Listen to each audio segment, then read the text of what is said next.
Silakan duduk, shalom. Salam kasih dalam Tuhan kita Yesus Kristus. Selamat pagi dan salam sejahtera buat kita semua. Tanpa terasa kita sudah berada di penghujung, di akhir daripada tahun ini. Sebentar lagi akan masuk di November dan akan Desember dan kita akan sama-sama ada di Natal. Ya, hari-hari ini gereja sudah mulai mempersiapkan hal itu. Nah, puji Tuhan pagi ini kita semua ada di tempat ini dan kita mau belajar sama-sama tentang dasar dari kehidupan kita. Ya, dasar dari kehidupan atau fondasi daripada kehidupan kita. Kalau kita ada di dasar yang kuat, maka bangunan yang di atasnya itu akan jadi baik, akan jadi kuat. Kalau dasar kita kuat, maka bangunan di atasnya itu kuat. Tapi kalau dasar kita tidak kuat, maka bangunan di atasnya itu akan mudah hancur. Kita lihat langsung Mazmur pasal yang ke-11. Mazmur pasal yang ke-11 ayatnya yang ketiga. Mazmur 11 ayatnya yang ketiga. Apabila dasar-dasar dihancurkan, apakah yang dapat dibuat oleh orang benar itu? Ya. Katakan gini, apabila dasar-dasar dihancurkan, apakah yang dapat diperbuat oleh orang benar itu? Yesus pernah berjanji sama Petrus. Ya. Dikatakan sama Petrus begini, di atas batu karang ini, di atas Petra batu karang ini, aku akan mendirikan umatku yang alam maut tidak bisa menguasainya. Nah, kita lihat kita ada sampai saat ini adalah dasar dari janji ini. Janji Yesus pada Petrus. Nah, kita lihat janji ini keluar bukan tiba-tiba aja Yesus langsung berjanji. Tapi janji ini keluar dari pengenalan akan Tuhan. Dia waktu Yesus berjalan dengan murid-muridnya di Filipi, di Kaisarea, lalu dia bertanya pada mereka. Pengenalan yang benar akan Tuhan ini. Kata orang di luar, orang-orang di luar sana, siapakah anak manusia itu? Dorang tahu tak tentang Yesus? Lalu ada yang bilang waktu itu, ada yang katakan bahwa engkau adalah nabi, engkau adalah guru, engkau adalah Elia, engkau adalah Yohanes. Banyak jawaban yang diberikan oleh orang-orang di luar sana menurut murid-muridnya. Dan Yesus tidak gubris dengan jawaban itu. Tapi Yesus bertanya pada mereka, menurut kalian siapakah anak manusia itu? Siapakah aku? Yesus tanya sama murid-murid. Lalu Petrus bilang, engkau adalah Mesias, anak Allah yang hidup. Nah, dasar jawaban ini, Yesus bilang, bukan engkau yang mengatakan, tapi Bapakku yang di surga yang mengatakan. Artinya pernyataan itu, Yesus adalah Mesias anak Allah yang hidup, itu pernyataan dari Bapa di surga. Lalu Yesus bilang sama Petrus dan murid-muridnya, di atas batu karang ini, Petra, aku akan membangun umatku yang alam maut tidak akan menguasai. Kita ada saat ini, itu karena janji itu. Dan banyak orang membangun kehidupannya tidak berkualitas karena dasarnya tidak kuat. Berarti orang yang hidupnya tidak berkualitas, dasarnya pasti tidak baik. Bangun dasar tidak betul, ya, dasarnya pasti tidak bagus. Dalam membangun keluarga, dasarnya adalah Bapak. Ya. Bapak itu merupakan dasar dalam membangun keluarga. Karena itu, karena dalam diri seorang Bapak itu ada karakter Allah, ada kemuliaan Allah, ada gambar Allah dalam diri seorang Bapak. Ya. Jadi kalau dasar ini dihancurkan, artinya begini, kalau bapak-bapak ini hidup sembarangan, kalau bapak-bapak ini hidupnya tidak masuk akal, kalau bapak-bapak ini jalannya macam-macam di luar, hidup tidak setia, maka keluarga ini akan mudah sekali hancur. Ini kuncinya. Ya. Jadi pagi ini firman ini mengingatkan kita semua supaya kita bisa mempertahankan, merawat keluarga kita. Pagi ini dengar baik-baik, kalau saudara mau keluarga saudara tidak tergoyahkan, kalau saudara mau keluarga saudara tetap bahagia, bangunlah fondasi di atas fondasi yang kuat, di atas batu, di atas fondasi yang kuat. Mendirikan rumah tangga saudara di atas fondasi yang kuat. Kita lihat Matius pasal 7 ayat 24 sampai 27. Ini tentang dua macam dasar, ya. 24. Setiap orang yang mendengar perkataan ini dan melakukannya, ia sama dengan orang yang bijaksana yang mendirikan rumah di atas batu. Jadi orang bijaksana, dia mendirikan rumah dalam fondasi yang kuat, di atas batu. Artinya apa? Dikatakan, kemudian turunlah hujan, datanglah banjir, lalu angin melanda rumah itu, tetapi rumah itu tidak akan rubuh sebab didirikan di atas batu. Nah, orang bijaksana, dia membangun rumah di atas fondasi yang kuat. Nah, apa artinya dari perumpamaan ini? Yesus bilang, setiap orang yang mendengarkan perkataanku dan melakukan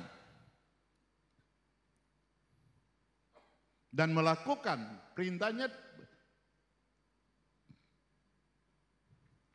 ayatnya ke-12, tetapi seorang, ulangi coba ayat yang ke-25, ayat yang ke-25. Kemudian turunlah hujan, datanglah banjir, dan angin melanda rumah itu, tapi rumah itu tidak rubuh, sebab dia mendirikannya di atas batu. 26. Tetapi setiap orang yang mendengar perkataanku ini dan tidak melakukannya, ia sama dengan orang yang bodoh yang mendirikan rumah di atas pasir. Nah, kita lihat artinya itu ya. Setiap orang yang mendengarkan firman, mengerti dan melakukan, itu adalah orang bijaksana. Itu dia mendirikan fondasi rumahnya di atas batu. Berarti ini bicara soal apa? Soal ketaatan atas perintah-perintah Tuhan. Tapi kalau orang yang bodoh, orang yang mendengar firman-Nya dan tidak mau melakukan firman itu dia bagaikan mendiri rumah di atas pasir. Dan kalau datang angin, datang badai, maka hancurlah rumah itu.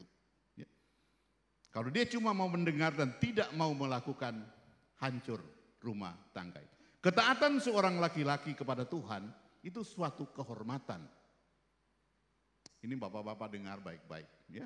Ketaatan seorang laki-laki kepada Tuhan itu suatu kehormatan. Dan ketidaktaatan seorang laki-laki pada Tuhan itu suatu pemberontakan, suatu kejahatan. Dan ada juga yang setengah-setengah. Ketaatan seorang laki-laki yang separuh-separuh, yang setengah-setengah kepada Tuhan, itu sama dengan orang yang sakit jiwa rohani. Rohaninya tuh kena sakit jiwa. Ya. Jadi pagi ini bapak-bapak dengarkan ini baik-baik. Kita harus mendirikan rumah kita di atas fondasi yang kuat. Artinya kita harus sebagai pelaku firman. Taat pada perintah Tuhan. Ketaatan itu sangat dihormati Tuhan. Jadi kunci keberhasilan rumah tangga itu di bapak. Ya, kalau bapak-bapak sudah jalan sembarangan, hati-hati, dasar bisa hancur. Kegagalan seorang bapak menjalankan fungsinya sebagai bapak, itu suatu kejahatan di mata Tuhan.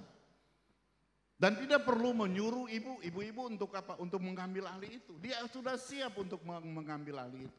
Kalau bapak-bapak tidak menjalankan fungsinya dengan baik sebagai bapak. Kita lihat contoh Adam, ya. Kita lihat contoh Adam. Adam gagal menjalankan fungsinya sebagai bapak. Dan kita lihat bagaimana Hawa mengambil perannya.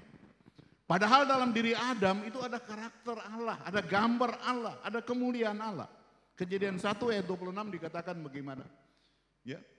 Tuhan berfirman, ayat 26, berfirmanlah Allah, baiklah kita akan menjadikan manusia menurut rupa dan gambar kita. Supaya apa? Supaya mereka berkuasa atas bumi ini. Jadi wujud Allah atau gambar Allah, kemuliaan Allah yang membuat manusia itu berkuasa. Kita lihat langsung di Bilangan pasal yang ke-6. Bilangan pasal yang ke-6 ayatnya 24 sampai 26. Ini kita lihat tentang gambar Allah ini ya. 24, Tuhan memberkati engkau dan melindungi engkau. Tuhan menyinari engkau dengan wajahnya dan memberi engkau kasih karunia. 26, Tuhan menghadapkan wajahnya kepadamu dan memberi kepadamu damai sejahtera. Kita lihat ya. Di sini kita lihat wajah Tuhan memancarkan kasih karunia dan damai sejahtera. Dan dia berikan ini pada manusia pada awalnya. Sebelum Adam jatuh ke dalam dosa. Sudah diberikan.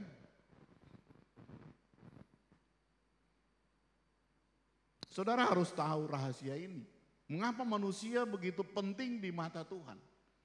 Sampai Daud bilang ada apa dengan manusia. Kok sampai manusia sangat diperhatikan Tuhan. Mata Tuhan menjelajah bumi ini untuk melihat satu-satu. Kenapa penting sekali manusia? Karena dalam diri manusia ada wajah Allah. Karena dalam diri manusia ada karakter Allah, ada kemuliaan Allah. Itu rahasianya. Dan kuasa yang Tuhan berikan pada manusia tidak pernah Tuhan cabut. Bukan saja kasih, kuasa juga tidak pernah Tuhan cabut. Nanti kita lihat ya, kenapa Tuhan tidak pernah menarik kuasa dari manusia. Pada waktu manusia jatuh dalam dosa, kemuliaan Allah meninggalkan manusia. Gambar Allah menjadi rusak dalam diri manusia. Yang tadi di Kejadian 1 ayat 26, marilah kita menjadikan manusia serupa dan segambar kita, gambar ini jadi rusak. Kemuliaan Allah meninggalkan manusia. Kalau gambar dan rupa Allah sudah rusak dalam diri manusia, perlukah Allah mencabut kuasa? Tidak perlu. Karena kuasa itu akan pergi sendiri, rusak. Kalau ada gambar Allah, ada kemuliaan Allah, ada karakter Allah, baru kuasa Allah itu akan nampak. Tapi kalau gambar Allah sudah rusak, Allah tidak perlu untuk cabut kuasa itu. Dan memang manusia selalu ingin berkuasa. Manusia selalu ingin mencari kuasa sama seperti iblis. Tapi tidak punya kemuliaan Allah. Dan pada waktu Adam jatuh dalam dosa, ditawan oleh iblis, dia menyerahkan kemuliaan yang Tuhan sudah berikan pada dia. Dia menyerahkan sepenuhnya kepada iblis. Nah ini yang dilihat waktu itu iblis menawarkan kemuliaan itu pada Yesus. Kita lihat sama-sama di Lukas pasal 4 ayat 6. Ini buktinya bahwa Adam sudah menyerahkan kuasa kemuliaan itu pada iblis. Ya. Kata iblis kepada Yesus waktu dia mencoba Yesus di bukit pencobaan, dia bilang begini, segala kuasa itu serta kemuliaan akan kuberikan kepadamu, sebab semua itu telah diserahkan kepadaku. Dan aku akan memberikannya kepada siapa saja yang aku kehendaki. Yesus mau, Yesus tidak mau. Karena Yesus datang membawa kemuliaan itu. Karena dia adalah Allah yang turun jadi manusia. Dia adalah representatif Allah yang turun jadi manusia. Yohanes 1 ayat 14. Firman itu telah menjadi manusia. Dan hidup bersama-sama dengan kita dan kita telah melihat kemuliaannya. Dia datang membawa kemuliaan Allah. Iblis tawarin kemuliaan yang diserahkan oleh Adam pada iblis pada Yesus. Yesus tidak mau. Karena syaratnya harus menyembah dia. Dia tidak mau. Ya. Adam gagal karena dia memilih untuk gagal. Dia melanggar kehendak Allah dan dia mengikuti kehendaknya sendiri. Terkadang dalam hidup kita seperti itu. Hati-hati. Kita pikir kita melakukan kehendak Tuhan, padahal itu kehendak kita sendiri. Ini kegagalan Adam. Adam gagal karena dia gagal melakukan kehendak Allah dan dia mengikuti kehendak sendiri. Tapi Yesus waktu datang, dia sudah memproklamirkan dirinya bahwa aku datang hanya untuk melakukan kehendak Bapakku. Dia tidak punya agenda pribadi untuk dia lakukan. Apa yang dia lakukan, dia lihat apa yang Bapa lakukan, itu yang dia lakukan. Dia datang dia untuk melakukan kehendak Bapaknya. Itulah Yesus berhasil. Kisah para Rasul 1 ayat 8 itu merupakan manifestasi dari keserupaan kita dengan Allah. Pada waktu kita serupa dengan gambar Allah, pada waktu kita kemuliaan Allah ada pada kita, maka kisah 1 ayat 18 ini ayat yang ke-8 ini terjadi. Kau akan menerima kuasa. Kemarin saya dengar teman-teman kita yang pergi KKR di desa, baksos di desa, Tuhan lawat, Roh Kudus lawat orang di sana. Kenapa? Ada kuasa Roh Kudus. Ada kisah 1 ayat 8. Kalau karakter itu keluar dari kita, power itu keluar dari kita, maka Roh Kudus yang kerja. Saya lihat di videonya mereka orang-orang kampung itu menari-nari. Itu orang-orang seberang ya, orang-orang Gemit ya. Wah, luar biasa. Tidak terbiasa mereka seperti orang karismatik yang melompat-lompat, angkat tangan dan segala macam. Tapi kalau dijamah Roh Kudus seperti itu. Saya sangat berterima kasih untuk teman-teman yang kemarin bakti sosial di sana. Mereka pulang malam jam 10 baru ada di sini. Dan ada satu tim masih tinggal di sana. Besok sebentar baru mereka pulang. Mereka melakukan amanat agung yang Tuhan perintahkan untuk kita.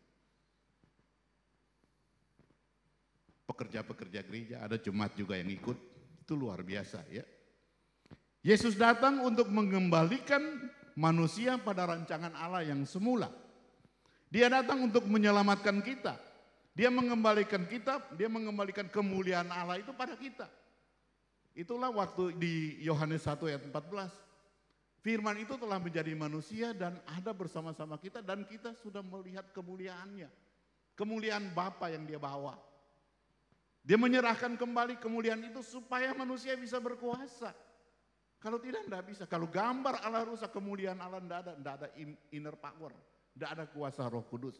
Kalau hari-hari ini orang bisa bikin mujizat, orang taruh tangan atas orang yang sakit sembuh. Ya itu inner power itu kuasa Roh Kudus. Bukan hamba Tuhannya, bukan pendetanya. Tapi bagaimana Roh Kudus yang menginterpretasikan itu keluar, impartasikan itu keluar. Yesus datang untuk mengembalikan kita pada rancangan semula. Jadi keselamatan itu bukan membawa kita untuk maju ke depan. Tapi keselamatan itu mengembalikan kita pada tempat yang Tuhan sudah buat. Sebenarnya kita diciptakan kan untuk selamat.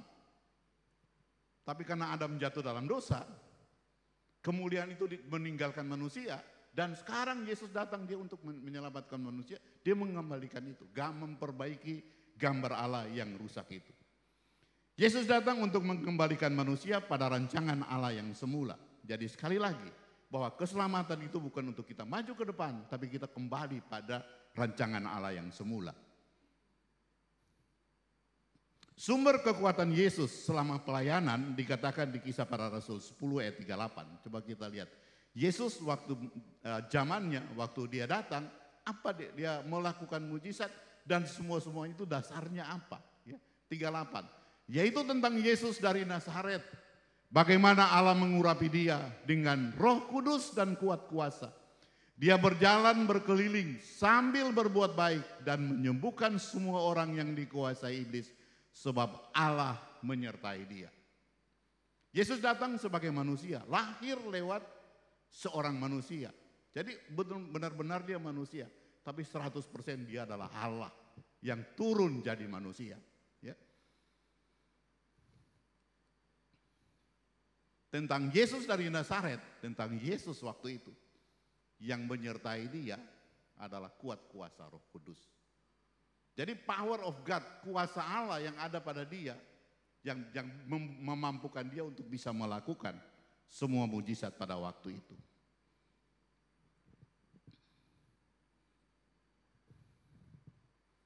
Dan memang karena apa? Yesus dikandung dari Roh Kudus. Waktu Ibu Maria didatangi oleh Gabriel dan dia sudah bilang engkau akan mengandung dari Roh Kudus. Itu ada buktinya. Di Markus, di Lukas maupun di Matius dikatakan seperti begitu. Ya. Bahwa Yesus dikandung dari Roh Kudus. Dia sudah mengembalikan itu kepada murid-murid dan dia sudah membagikan itu. Dia membagikan Roh Kudus itu pada murid-muridnya. Nah ini kerennya murid-muridnya waktu itu. Waktu dia bangkit. Dia berkeliling selama 40 hari dan sebelum dia naik ke surga, dia sudah membagikan itu untuk murid-muridnya. Kita lihat di Yohanes 20. Yohanes 20 ayatnya yang ke-19 tapi yang paling di 21 22 aja. Yohanes 20 ayat 21 22. Coba. Di Yohanes 20 ayat 21 dan 22. Maka kata Yesus sekali lagi kepada mereka, damai sejahtera bagi kamu, sama seperti Bapa mengutus aku. Demikian juga sekarang aku mengutus kamu. Lalu lihat ayat ke-22. Dan sesudah berkata demikian, ia menghembusi mereka dan berkata, terimalah Roh Kudus. Jadi Roh Kudus ini sudah diberikan pada murid-muridnya. Lalu bagaimana dengan di loteng Yerusalem? 10 hari setelah Yesus naik ke surga, itu manifestasi daripada Roh Kudus itu. Karena Yesus janji mereka jangan tinggalkan Yerusalem, tunggu janji Bapa. Dia sudah berikan Roh Kudus, sudah hembusi Roh Kudus pada mereka. Dan manifestasi Roh Kudus terjadi 10 hari sesudah Yesus naik ke surga. Alkitab katakan begini, dia, Yesus, dia mengosongkan diri dan taat sampai mati. Dia sungguh-sungguh dalam pelayanan, sungguh-sungguh memegang komitmen, memegang janjinya. Dan dia sungguh-sungguh berdoa. Dan dari atas kayu salib dia bilang apa? Sudah selesai. Semua dia melakukan kehendak Bapaknya. Dan dia bilang sudah selesai. Jadi Yesus sudah mengembalikan kita pada rancangan Allah yang semula. Ya. Berarti bagi setiap orang percaya, termasuk semua kita yang hadir pagi ini, karakter Allah, kemuliaan Allah, Yesus sudah kembalikan pada kita. Masalahnya kita mau percaya atau tidak. Ya. Dia sudah kembalikan itu kepada kita melalui Yesus. Artinya Yesus sudah memperdamaikan kita dengan Bapaknya di surga. Masalahnya yang timbul apa pada kita saat ini? Ada orang yang tahu dan ada orang yang belum tahu. Dan ada orang yang sudah tahu tapi tidak percaya. Apa respon saudara kalau saudara tahu bahwa dalam diri saudara itu ada Yesus? Bagaimana caranya supaya saudara bisa mempresentasikan atau mengeluarkan, mendemonstrasikan karakter Allah yang terperangkap dalam diri saudara? Bagaimana inner power, kuasa Roh Kudus itu bisa saudara manifestasikan keluar? Ya. Jawabannya cuma satu, taat. Taat pada perintah Tuhan. Karena ketaatan itu kehormatan bagi seorang laki-laki. Jadi seorang laki-laki harus taat, karena itu terhormat. Pada saat saudara menaati perintah Tuhan, pada saat saudara akan memancarkan kemuliaan Allah, dan orang sekitar saudara akan melihat itu. Dan akan menangkap itu. Ya. Jadi cara untuk bisa melepaskan karakter Allah yang terperangkap dalam diri kita, dalam diri setiap orang percaya adalah dengan jalan apa? Taat pada perintah Tuhan. Lakukan firman Tuhan. Berdirilah keluarga saudara di atas fondasi yang kuat, di atas batu. Artinya mendengar, mengerti, dan melakukan firman Tuhan. Saudara akan didapati sebagai orang yang bijaksana. Kalau dengan ketaatan seorang laki-laki itu kehormatan bagi Tuhan. Kalau saudara melakukan itu, 80% dalam roh saudara sudah menang. Jangan sekali-kali meremehkan ketaatan seorang laki-laki. Ya, karena itu suatu kehormatan. Pada waktu Roh Kudus dicurahkan di loteng Yerusalem. 10 hari setelah Yesus naik ke surga, Petrus dan teman-temannya itu taat bersaksi untuk Yesus. Taat bersaksi untuk menjadi saksi berdiri untuk Yesus. Tentang Yesus dari Nazaret itu. Bagaimana mereka telah menyalibkan dia. Mereka bersaksi tentang Yesus. Dan mereka terus memberitakan Injil Kerajaan Surga. Dan Roh Kudus melawat mereka. Dan apa? Power of God itu menyertai mereka. Petrus dan teman-teman menjadi saksi dan memberitakan Injil Kerajaan Allah. Dan bagaimana kuasa Allah itu menyertai mereka. Mereka mulai mendemonstrasikan kuasa Allah yang terperangkap dalam diri mereka. Dan mujizat pun terjadi. Waktu Petrus mau naik di rumah sembahyang, mau pergi sembahyang dengan Yohanes, ada orang lumpuh di depan itu. Lalu minta sedekah pada Petrus. Lalu Petrus bilang apa? Emas dan perak tidak ada padaku. Tapi demi nama Yesus, berjalanlah. Mujizat pun terjadi. Dia mengeluarkan inner power, kuasa Roh Kudus. Dia bersaksi tentang Yesus. Dan karakter Allah yang ada dalam diri mereka, dalam diri Petrus, itu nampak keluar. Mujizat pun terjadi. Bapak Ibu, itu terjadi di zaman Petrus. Dan firman Tuhan bilang, ini diberikan untuk semua orang percaya. Kalau saat ini kita, Jemaat Kupang Baru, bagian daripada orang percaya, hak yang sama, kuasa yang sama Tuhan berikan untuk kita. Kalau kita mau mengeluarkan karakter Yesus yang terperangkap dalam diri kita, inner power, maka kuasa Roh Kudus yang akan bisa didemonstrasikan keluar. Karena ini janji Tuhan untuk setiap orang percaya. Kita lihat Markus 16 ayat yang ke-17. Markus 16 ayat yang ke-17 dan 18 dikatakan gini, tanda-tanda ini akan menyertai orang-orang yang percaya. Itulah tinggal kembali pada kita. Kita percaya enggak? Tanda-tanda ini akan menyertai orang-orang yang percaya. Mereka akan mengusir setan-setan demi namaku. Mereka akan berbicara dalam bahasa yang lain. Bahasa-bahasa baru bagi mereka. 18. Mereka akan memegang ular dan sekalipun mereka minum racun maut, mereka tidak akan mendapat celaka. Mereka akan meletakkan tangan di atas orang sakit dan orang itu jadi sembuh. Ini janji Tuhan untuk orang percaya.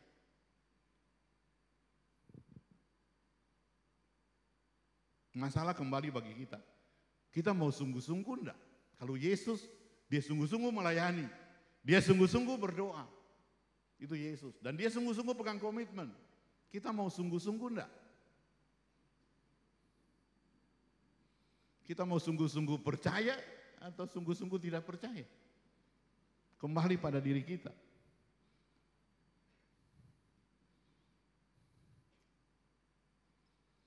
Kalau kita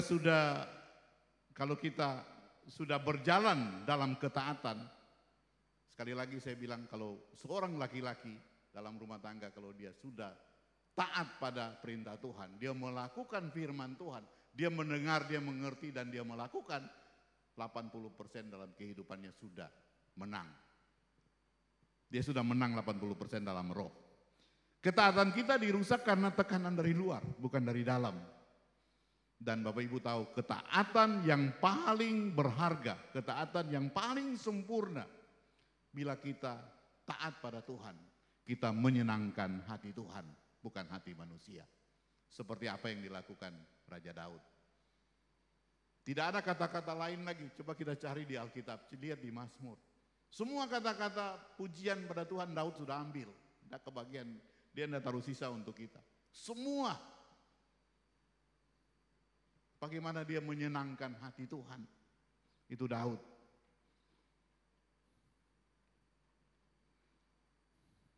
Kalau orang sudah mulai memberikan kesenangan kepada orang-orang sekitar, menyenangkan orang lain, bukan menyenangkan Tuhan. Nah ini tanda-tanda yang tadi saya bilang. Bahwa orang ini separuh-separuh. Dia mulai apa? Kena sakit jiwa rohani. Menyenangkan hati Tuhan, menyenangkan hati manusia. Separuh-separuh.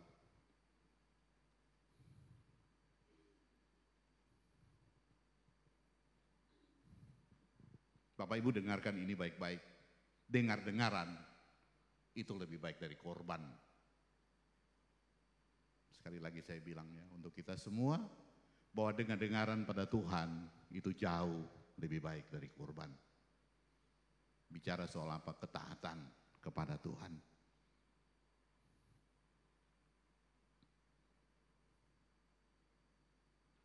Karena Tuhan kehendaki kita sudah masuk di akhir daripada zaman ini.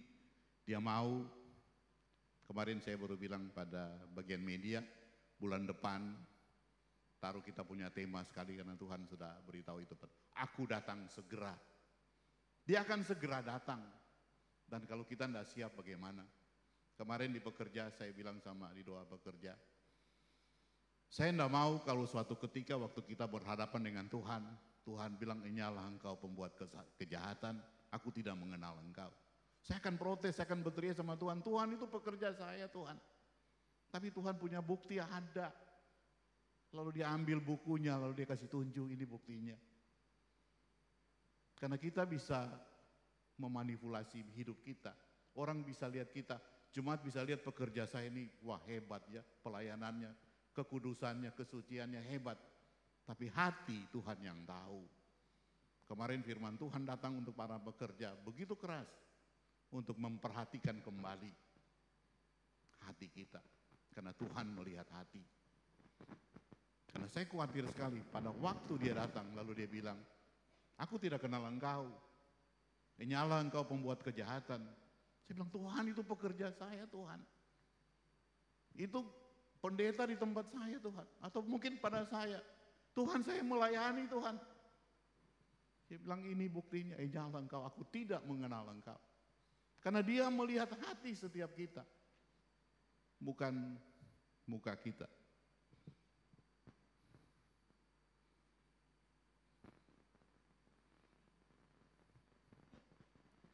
Dengar-dengaran kepada Tuhan jauh lebih baik dari korban, dari persembahan. Karena dosa manusia yang pertama adalah ketidaktaatan. Ini penting sekali Bapak Ibu pagi ini kita garis bawahi bahwa ketaatan. Kita harus mendirikan rumah di atas fondasi yang kuat. Dengar firman, tahu firman, cernakan firman, lakukan firman. Itu orang yang bijaksana. Bapak-bapak dengar itu. Fondasi harus kuat.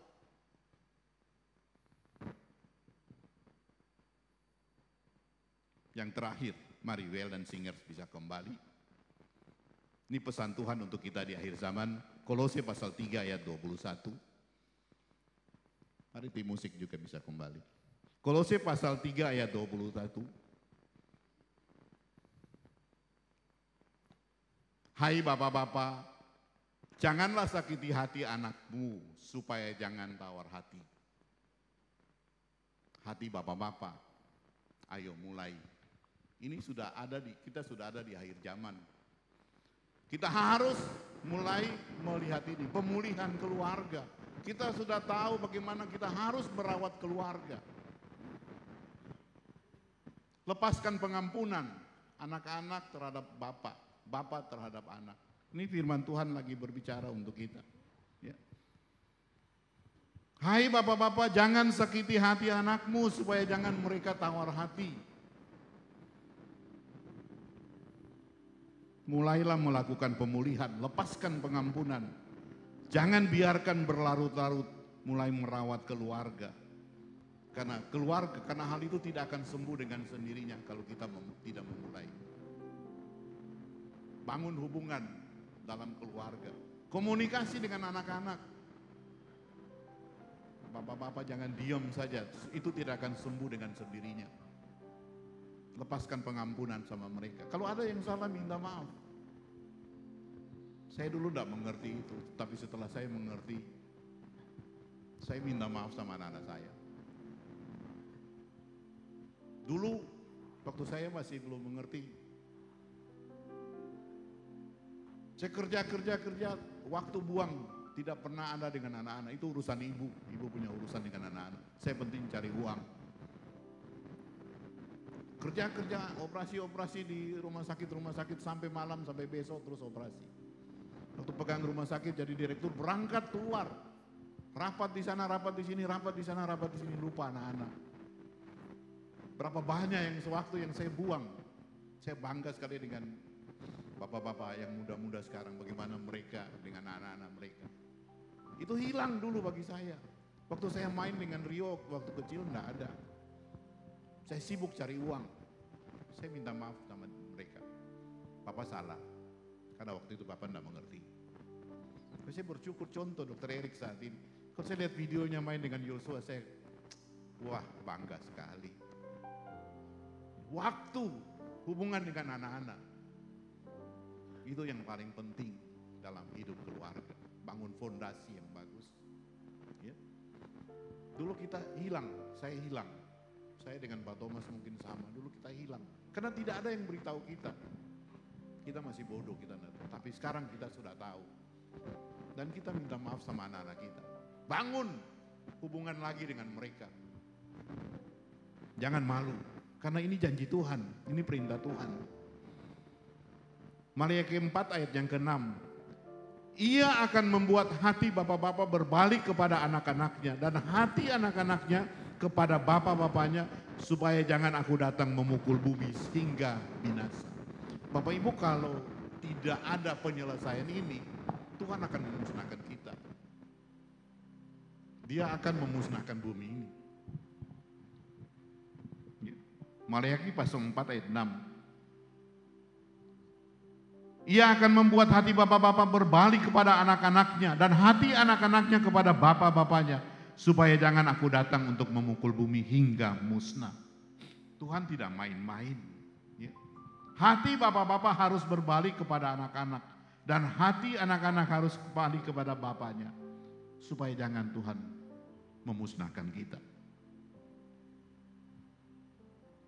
Tapi Bapak Ibu tahu, kalau kita mau dengar-dengaran pada Tuhan, kita mau ada pemulihan, dan pemulihan itu terjadi, maka akan lahir satu generasi yang layak bagi Tuhan. Tuhan Yesus memberkati kita semua pagi.